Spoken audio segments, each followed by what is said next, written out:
Well, it's now another wonderful spring day, this time in mid-March, and the solar panels are doing really well on a day just like today.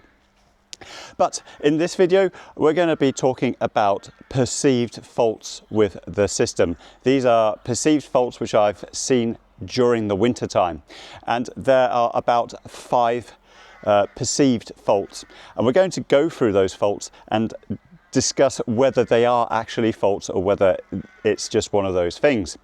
Now, if you haven't watched my previous videos, my name is Anthony. I own a 9 kilowatt solar panel array up here in Aberdeenshire, Scotland. I've covered this system in extensive detail in previous videos. I've also got an electric car here, and I've also got a heat pump, and some of those also couple in with the fault that we have uncovered. So the first problem is a SolarEdge specific issue. My battery went offline. Let's have a look, see what the how the fault manifested. So here's the date in question. It's the 13th to the 14th of February. So what happened? At 3:31 p.m. my battery stopped reporting on state of charge, and it remained offline for nearly 2 days. It came back online at 23:45. During that time is that when there was no solar power, we were not running on batteries, we were running on grid power. Now, I was not at home to deal with this at all. And what I want to discuss with you is a situation where this happened previously. And the last time this happened was on the 30th of July. And you can see here, again, about 2:25 in the morning, the battery went offline. And you can see here that it was offline until about 9:55 in the morning. So in this situation, I was at home, and you can see here that I switched the inverter off to deal with things several times, and I eventually found the root cause of the problem. Now, when it comes to diagnosing a fault of a connection error and no communications with a battery, the first thing you really should be trying is to turn it off and then turn it on again. So in this situation, you need to set the inverter switch here to 0, and you need to wait for the voltage to go down to safe levels. That is shown when these flashing lights, you've got a red flashing light here when it's shutting down, and when it stops flashing red, then you know the voltage is at safe levels. I'm not going to do this demonstration here because I am making a lot of money right now, and I don't want to interrupt that. Now, once the inverter is switched off, then you need to switch off the battery. So on the side of the battery, you can open up this panel, and then you can open up this panel here. And let's take a closer look. So in this instance, you want to set the P10 switch here to 0, and then you want to switch off this breaker here. Now, once you've switched off the battery, then the process of turning it on again is the reverse process. So you switch on the battery breaker, you set the P10 switch in the battery to P, and then you release back to 1, and then you switch on your inverter. Once you've done that, that should be enough to restore communications. But in my situation back in July, I did a lot of fault finding investigations first before doing that. Now, a connection error, which is what was showing on the SolarEdge monitoring portal, could be all sorts of things. And I wanted to make sure that the continuity of the serial line cables was good, and I also wanted to make sure that the power cable continuity was also good. I did all of those things, and I was satisfied that all of that was fine. So it seems like what we've got here is a bug of some sort, a software glitch. My battery is connected using a serial line RS485 interface. Most batteries, SolarEdge batteries, are probably going to be connected using SolarEdge's own protocol called EnergyNet. I don't know what that is precisely, but I've got a feeling it's an internal Modbus TCP protocol. You wouldn't have a Modbus interface here for serial lines if you're not going to use it for TCP Ethernet as well. So that's what I think is likely to be the root cause: software. And when it comes to most software issues, turning it off and then turning it on again is almost always going to work. The thing I want to just point out is that I don't think there is anything fundamentally wrong with the hardware in terms of your battery. So I don't think you're going to be needing a replacement battery at this stage. Now, in this situation, more recently, it came back online about 23:45. This time is very interesting, and what we're going to do is just have a look at my account. And what I tend to do is that I tend to run my house in such a way that it goes and switches off the battery usage at 11:30 p.m. So 11:30 p.m. is interesting because that is a change of mode. So it is potentially possible to get the battery back up and running by changing the battery mode. How can you do that? Well, you can go onto here and say, for example, add a special day, and then you can select one of the profiles. But I can add a brand new storage profile. So let's just call it a default mode, charge from solar power and grid. And if in that situation, it will charge the battery up at 5 kilowatts. If you change the mode and you apply this profile for the whole day, then it may be enough to change the battery, get the battery back online again. Try that if you do not have access to your battery, but turning it off and turning it on again is definitely a way to go. So the second issue that we had was that in midwinter, on cloudy days, some of these solar panels here were not performing all that well at all. We were getting about 2/3 the output compared to other panels on the same day in cloudy conditions. Is there a fault there? So the question is, are those behaviors that we saw in December for those particular solar panels reproducible right now? Well, if we have a look at the output just for today, which is a nice sunny day, you can see right here that the output for this solar panel here is pretty similar to the one underneath. And this is a lovely sunny day. This output here is poor, but that's simply just down to the fact that there's a chimney in the way. Same with all of these. But you can see there's nothing unusual about these solar panel outputs which screams out at you and tells you that there's something wrong.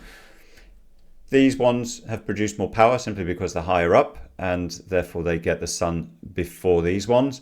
So yeah, all told, I don't think there's a particular problem here. I don't think the solar panels follow the same energy output curve for different varying levels of sunlight. So in the third fault, what we're going to do is go up onto the roof, and we're going to discuss something which I found a bit shocking. So what am I talking about precisely? Well, let's just go and have a look and see what happens when I touch the aluminium ladder with the solar panel. You can see we've got about 2 volts AC here. These are dry conditions. Now I did this, I did some cleaning in November, trying to remove all the pine needles, which I've done another video on. But this time everything was wet. And when it was wet, this voltage here was 90 volts AC. And 90 volts AC, that was enough to give me a tingle. Now when I was touching the solar panels, when I was touching the roof tiles, when I was touching the water in the gutter, 90 volts AC was what I was experiencing. The tingle was strongest when I put my hand in the gutter, which was very surprising. Now these are DC circuits, so how on earth can you get an AC voltage on a DC circuit? Well, it turns out that what you have is capacitive pickup in the solar panels. But you may be then asking to yourself, Anthony, these are class 2 products. They are double insulated. How on earth can you even get any kind of voltage measured when it's a double insulated product? And well, these are double insulated products which are outside in the rain all the time. Now, there are other people who have measured this phenomenon, and what they did was they actually measured 230 volts. Now, this guy, he bonded all of the solar panels together and then he connected it to earth, and what he measured was a current, an earth fault loop current of about 3 milliamps. So loop impedance is higher through a human body, but not so much higher when everything is wet. And of course I'm standing on an aluminium ladder. And in this particular instance, what I was experiencing was something similar to pins and needles. It was that kind of level of amplitude in terms of experience. I thought to myself the first time I had it that I was getting some kind of cold cramp that was affecting my median nerve. But then when I dipped my hand in the gutter to shift some pine needles away, it was really very noticeable then. And then I knew this was actual voltage I was experiencing. A wet day, but not so much today. So if you do this test, you'll get a stronger experience in the wet than you would in the dry. Now, the advice is not to start bonding all of your solar panel frames to earth. The actual advice is actually simply to turn off your inverter altogether if you're going to do any work on your solar panels at all. So that was the outcome of that video, and it's something I probably need to echo here. So the fourth fault that I want to discuss relates to fluctuating power output and situations where the power output went down to zero for brief periods of time. This was quite concerning. I wanted to get to the bottom of that. So one of the things I've noticed is the output on my SolarEdge inverter frequently drops to zero when the power on average is pretty low. And as you can see, we've got a value of 0 watts from time to time, which just comes in. And I've been investigating it to see whether we've actually got a physical fault or whether this is just software. And the best way to do this is to get independent ways of measuring, which in this case is a DC clamp meter. So I've got a measurement on one of the strings. You can see the output is fluctuating between 250 watts and a bit lower. 150 watts seems to be the average. And you can see it will drop down to zero. And one of the things I thought to myself is, have we got an arc fault? Because that is a very serious situation. We definitely do not want to have any arcing going on. There it is, 0 volts, but you can still see there's a current coming through. And then it just pops up and it overcompensates, you get 470 kilowatts. And this to me suggests that we have got a software sampling issue where the monitoring platform isn't getting a reading and then it assumes 0 kilowatts. And then we get 2 readings in the next sampling period and then it overcompensates. So this is one basic fault finding measure you can do to make sure that your issues are not physical. So as we saw in my earlier clip, there were no major fluctuations when it came to DC current. And that's the important bit. We want to investigate any fluctuations like this because potentially they could be caused by a loose wire. And that was my fear. But as it happened, it was actually caused by fluctuating loads in the house. And in particular, it was the heat pump that was the culprit. And when the heat pump is cycling the compressor on and off every minute or so, then this is the result that you get. You get a fluctuation of about 300 watts. You also get that with a washing machine. When the inverter motor on that is cycling the drum spinning on and off, then you will also get a fluctuation of about 500 watts. And you may notice that when you have started up your washing machine in this particular instance. So ultimately, it's a metering issue, and it's not anything to be worried about when it comes to loose wires. But if you have eliminated those situations altogether and you are still getting significant fluctuations in your produced power, then by all means get a clamp meter and put it across one of these and for each string, just to confirm that there's no problem out there. And also, if you do have any concerns about continuity and so on, by all means, go up into your loft and check any connections. These MC4 connections should all be good and tight. You shouldn't see any melted connections, for example. But of course, checking connections behind your solar panels is much harder to do without having to lift up the solar panels and inspect it visually. The final observation was concerning in the sense that we got extremely low output for one particular day in February.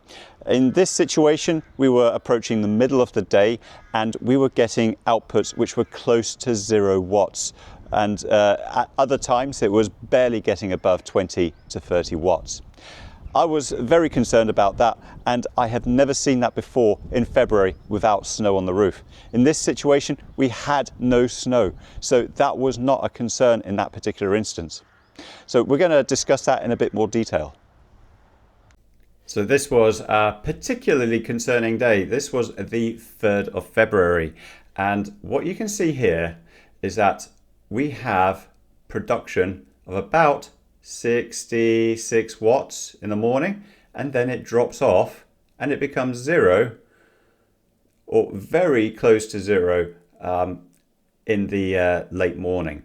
And I have never seen this kind of behavior from my solar panels. As you can see later on, it goes up to about 220 watts, which is more usual for a bad day. But 0 is very bad indeed. I thought there was something wrong with my solar panels here.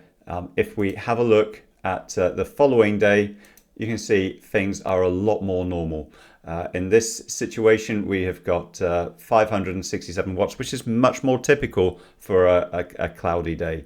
And you can see we've got some slightly bright bits as well.